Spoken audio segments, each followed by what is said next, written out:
Hi guys, it's Queenie here, and yes, you've got it. We have a brand new video for you today. We actually did a flawless iron horse last Friday, and it's been a while since I've done one, so I wasn't quite sure if I could actually pull it off, and it's been a while since I've actually healed a raid as well. But I healed it, we pulled it off, we are amazing. And if you actually need a flawless, give me a shout in the comments and I'll take you through a flawless iron horse. Alright, let's get to it so I can show you how you can actually heal it and keep your team alive. Healing a flawless iron horse is actually quite nerve-wracking, even though I've done a few myself. And I'm quite an experienced healer because that's my preferred role, is actually healing. The pressure you actually feel is quite different from a normal raid. If somebody goes down, we revive and we carry on, no big deal. If we wipe, but in this case, we don't want to wipe. We have to do everything perfect. Nobody can go down, not once, and that lands hardest on the healer because every single death is actually on me. You can only go down with your hive. Hive can get you up and it's completely fine. But that's still, if you go down and your hive gets you and you get shot by a shotgunner, you're instantly dead and we have to restart the raid from scratch. The pressure is absolutely insane. It really doesn't matter how much of a good healer you actually are, there's still that pressure. If it ends up being in a wipe, you think, why didn't I heal that person a few seconds before? Why didn't I do this? I could have done this to prevent that person dying. Unbelievable pressure the healer feels. So there's 3 things that actually kills the healer flawless attempt, and I've seen all of these things happen. I've done all of these things happen, and each time I do these silly mistakes, I just think, Queenie, you can do better than this. And when I actually do them, my team will just go, Queenie, and I think, I'm in trouble, I've done something. And then I played a little Miss Innocent role. Running out of chems, Hive running out of charges, not knowing where the damage spikes, putting your team in not in their strongest positions, and panic is the biggest one of them all. Do not panic, so don't worry. If you feel uncomfortable in that role, tell the person who's leading it. You can't do that role, you just want to stick to raw DPS. Knowing where your team's strengths are is a really good thing to have for being a team leader. Like my best friend Jen, he's always on TBS. He's absolutely fantastic with it. Eni, he's so good with DPS as well. I trust him with that. I don't trust Hamster with DPS. He's really good with tank rolls, so he does tank rolls. Misty, I can place her wherever. Sentinel, I can place him wherever too. Jug, he's fantastic as a DPS guy. He's absolutely brilliant. Knowing where your team key strengths is one major step for a flawless. So the next thing we're actually going to talk about is the build. And I'm not going to go super deep here because I've actually got a full healer guide already on the channel. I'll link the description in the comments below. But there is a couple things I specify change for the flawless run.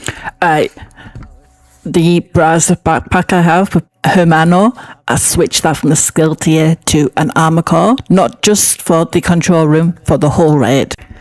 Having a bit of a quicker cooldown on the chems, it's really great, it's fantastic. Knowing that active cooldown is a little bit quicker, it keeps my chems topped up. Instead of going down to 3 or 4, I actually run around between 5 and 6 for the whole raid. I keep the overcharge, especially for hive cooldowns to refresh the hives. For anything else, I won't use it. In control room, I use the overcharge once, and I'll keep an eye on the hives. If they need it, they'll get an overcharge. Otherwise, I'm just picking my hive up for 3 seconds, let it recharge, drop it again. I'm not letting it get as low, so I actually need an overcharge every single time. My weapons, I switch between the apartment and the Scorpio as my main weapons. My pistol, I switch out the quick step so I can have the Mosquito give the whole team a damage to armor buff by shooting the boss 5 times. The skills I use is the Chem launcher and the restorer Hive. I also keep a very close eye on the team. I know exactly which team member is where. I have a photographic memory when I do flawless. I know exactly who's where, who should be. The only person I do struggle with is the tanks, because they're all over the place, but they can look after themselves, because the tank builds they actually use is armour regen tanks. The thing with my team, when I say we're doing a flawless run, there's no communication whatsoever. The only communication we have is in Aqueduct, Heat Room, Sniper Alley and Foam Alley. We do not talk during bossing fires. We only do call outs. We keep comms to a very minimum. We like to laugh and joke and take the piss out of each other, but flawless runs we take very, very serious, especially for a member of our community. I also tell them, if you need a heal, give me a shout. If your armour gets down below 50%, give me a shout. The healer cannot be everywhere at once, so the more information I actually have on your health, just in case I'm occupied elsewhere, or if I've got ads surrounding me, I need to play safe. I need to keep myself safe as well as looking after the team. I use the same approach when I'm in the control room. It's actually the same method. I call it the mute method. It just keeps the comms clear, and when things get hectic, I can actually get everything back under control.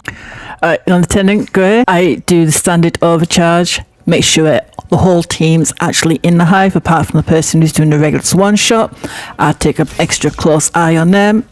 I actually drop my hive back down to make sure that everybody stays alive, and I don't do any silly, stupid removers like I normally would do. I did actually apply sledge to help out with the damage as well. I don't normally do this. I normally just Mosquito Grey.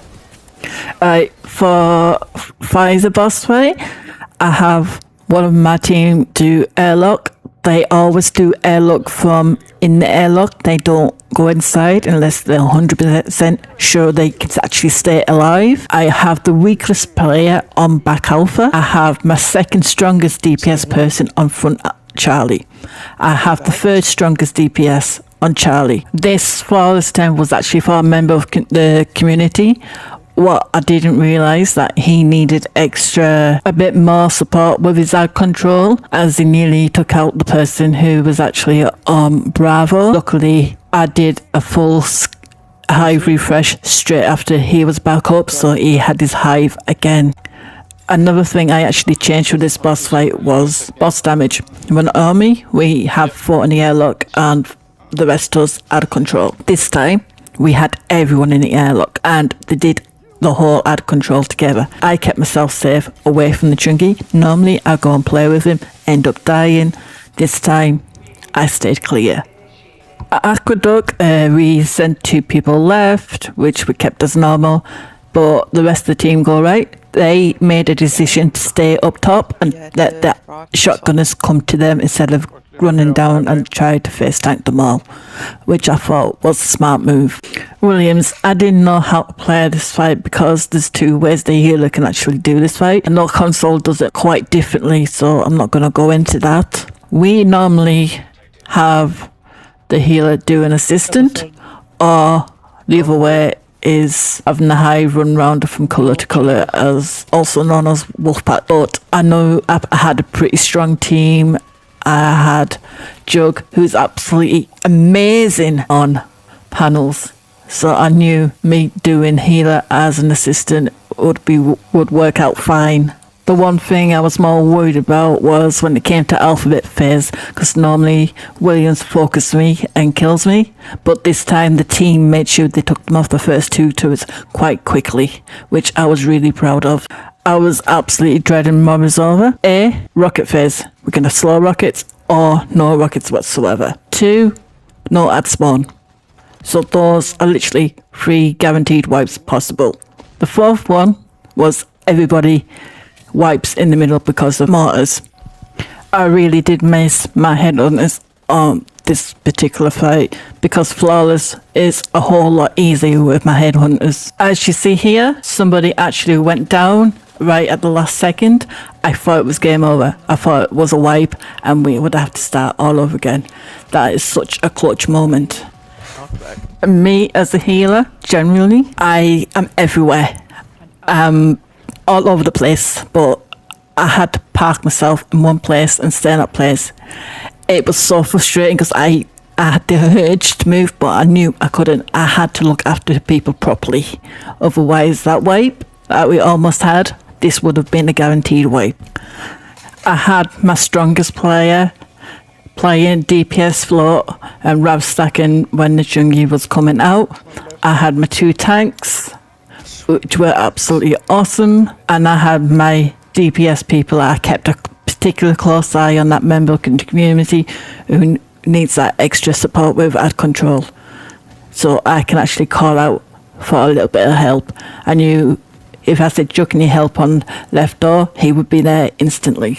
But Jug was already there. He looks like he can actually read my mind at times. I also had to make sure that my call outs from middle and in the water and out the water were clear as possible, and everybody listened. Going in and out of the water is the most crucial moment because people can actually die from going out late and going out too early. Alright, so just a quick recap. For the build you want is a 4-piece future initiative with a Hermano backpack. You also want to be running technician for that extra skill tier, so you can actually run an armor core on the Hermano backpack. You want to place your strongest DPS players in the right positions. You want to place the people who are good at tank roles as tanks. You want to place the person who's really good at healing as the healer. The biggest test is actually the control room and Morozova. If you've got people budged up together, the mortars are going to hit you straight away. Control room, you need to keep that extra eye on your own health, make sure you survive. You also need to keep an eye on your team. Do they need an overcharge? Do they need a Hive reset? If they do, we need to do it, because keeping them alive is actually vital, as well as keeping yourself alive. Always have your restorer hive down for opening doors and rocket phase. Put your restorer hive down as soon as that glass breaks. As soon as that glass breaks, that's when the heat stacks actually start climbing. Sometimes you're that focused doing the mechanics. Those heat stacks, once they start stacking, they can stack up fast without you even noticing. Keep the callouts as simple and clear as possible. If you're working towards your first flawless iron horse and you've got questions, or just want to run with people who are actually going to be patient with you, come and join us. The Discord link is in the description below. We run raids almost every night, and we actually love taking new people through the raids. Our motto is shoot shit and don't die. If we wipe, we'll just try it again. Why not? Check some of my other Iron Horse videos. Just click on the video that's just right there now. I'll see you in the next one. Bye.